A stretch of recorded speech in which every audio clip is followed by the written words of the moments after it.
Hello. So today Superman day. ഇന്ന് Superman release ആവുകയാണ്. ഭയങ്കര ഹൈപ്ഡ് എന്ന് വെച്ചാൽ ഭയങ്കര ഹൈപ്ഡാണ്.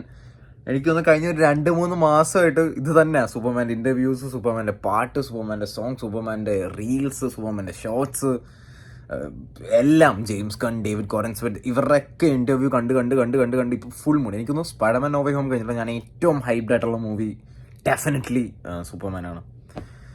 സോ ഇന്നെനിക്ക് 6:50 ഷോ.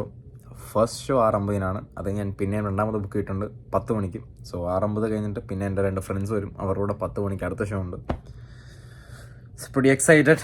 പോയി റെഡി ആയിട്ടെല്ലാം സെറ്റാവണം. So all set. നമ്മൾ സൂപ്പർമാൻ കാണാൻ റെഡിയാണ്. ഇനി എനിക്ക് എക്സാക്ട്ലി ഒരു അരമണിക്കൂർ കൂടെ ഉള്ളൂ. എനിക്ക് അവിടെ നടന്നു പോകണം. ബസ്സില്ല, കാറില്ല. സോ നടന്നു പോകണം. ഇനി അവിടെ എത്തിയിട്ട് നോക്കാം. ഞാൻ തിയേറ്ററിൽ പോകുന്നതിന് മുമ്പ് ഞാനിവിടുത്തെ ഒരു കനേഡിയൻ സൂപ്പർ സ്റ്റോറിൽ വന്നിട്ടുണ്ട്. കാരണം തിയേറ്ററിൽ നിന്ന് പോപ്കോൺ വാങ്ങിക്കുക, ജ്യൂസ് വാങ്ങിക്കുക കുറച്ച് റേറ്റ് കൂടുതലാണ്. അപ്പം ഞാൻ യൂഷ്വലി എന്താ ചെയ്യുന്നതെന്ന് വെച്ചാൽ ഇവിടെ വരും, സൂപ്പർ സ്റ്റോറിൽ വന്നിട്ട് പ്രിങ്കിൾസോ അല്ലെങ്കിൽ ഇവിടുത്തെ എന്തെങ്കിലും പാക്ഡ് ആയിട്ടുള്ള പോപ്കോണോ വാങ്ങിക്കും. എന്നിട്ടൊരു ആപ്പിൾ ജ്യൂസോ ഓറഞ്ച് ജ്യൂസോ ജ്യൂസ് വാങ്ങിക്കും. എന്നിട്ട് തിയേറ്ററിൽ പോകും. ഭാഗ്യത്തിന് ഒരു ബാഗ് ചെക്ക് ചെയ്യില്ല. അതുകൊണ്ട് വി ആർ ഓൾ റൈറ്റ്. ഞാൻ പോയി നോക്കട്ടെ. ഇതാണ് എൻ്റെ ഗോ ടു പ്രിങ്കിൾസ്.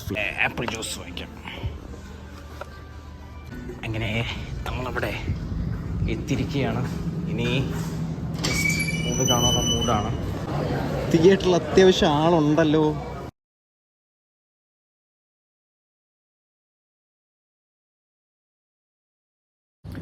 സോ ഞാൻ സൂപ്പർമാൻ കണ്ടിറങ്ങി. എനിക്ക് ഭയങ്കര ഇഷ്ടപ്പെട്ടു. It's like, first of all എനിക്ക് ജെയിംസ് ഗണ്ണിൻ്റെ വേൾഡ് ഭയങ്കര ഇഷ്ടമാണ്. ജെയിംസ് ഗൺ വേൾഡ് ക്രിയേറ്റ് ചെയ്യുമ്പോൾ ആ കൈൻഡ് ഓഫ് മ്യൂസിക്, പിന്നെ ഒരു ഹാപ്പി വൈബ്സ്, ആ ഒരു വൈബ്രൻറ്റ് ആ കളർ, എനിക്ക് പുള്ളിയുടെ വേൾഡ് എനിക്ക് ഒന്നാമത് ഭയങ്കര ഇഷ്ടം. അതുകൊണ്ട് എനിക്ക് സിനിമ എനിക്ക് കയറുന്നതിന് മുമ്പ് ഉറപ്പായിരുന്നു എനിക്ക് ഇഷ്ടപ്പെടുമെന്ന്.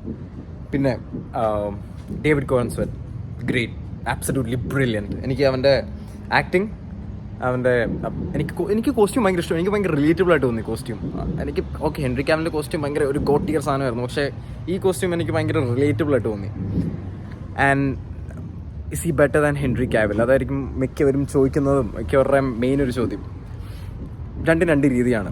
ഹെൻറി കാവിലിൻ്റെ സൂപ്പർമാൻ ഭയങ്കര ഒരു ഗോഡ്ലി, ഭയങ്കര ഒരു മിത്തിക്കൽ ഫിഗറായിട്ടാണ്. പക്ഷേ ഇവൻ്റെ ഭയങ്കര റിലേറ്റബിൾ, ഭയങ്കര ഹ്യൂമൻ, നമ്മുടെ കൃത്യം. എല്ലാവരും ഞാൻ ട്വിറ്ററിലൊക്കെ പറയുന്നുണ്ട്, സാം റൈമി സ്പൈഡർമാൻ്റെ, ടോബി മഗുവറിൻ്റെ സ്പൈഡർമാൻ്റെ അതിൻ്റെ ഒരു എസൻസ് ഒക്കെ നമുക്ക് കിട്ടും ചില സ്ഥലങ്ങളിൽ. ലോയിസ് ലെയ്ൻ അടിപൊളിയായിരുന്നു, അവരുടെ കെമിസ്ട്രി അടിപൊളിയായിരുന്നു. ലെക്സ് ലൂതർ വില്ലൻ നൈസ്, അടിപൊളി. എനിക്ക് പിന്നെ ഒരു പ്രശ്നം എനിക്ക് കുറച്ചെങ്കിലും തോന്നിയെന്ന് വെച്ചാൽ എനിക്ക് ഭയങ്കര റഷ്ഡായിട്ട് തോന്നി. ഭയങ്കര പെട്ടെന്ന് ടപ ചെയ്യുന്ന കാര്യങ്ങളങ്ങനെ പെട്ടെന്ന് കുറേ കാര്യങ്ങൾ നടക്കുന്നുണ്ട്. അപ്പോൾ ഇങ്ങനെ ഒരു കാര്യം അങ്ങനെ പെട്ടെന്ന് കഴിയുന്ന പോലെ എനിക്ക് തോന്നി. ഓവറോൾ അടിപൊളി. ഒരു റൗണ്ട് 2 ഉണ്ട്. ജോയലും ലിയോയും വരുന്നുണ്ട്. അപ്പോൾ അവരോട് ഒന്നോടെ കണ്ടിട്ട് ക്ലിയർ ആക്കാം.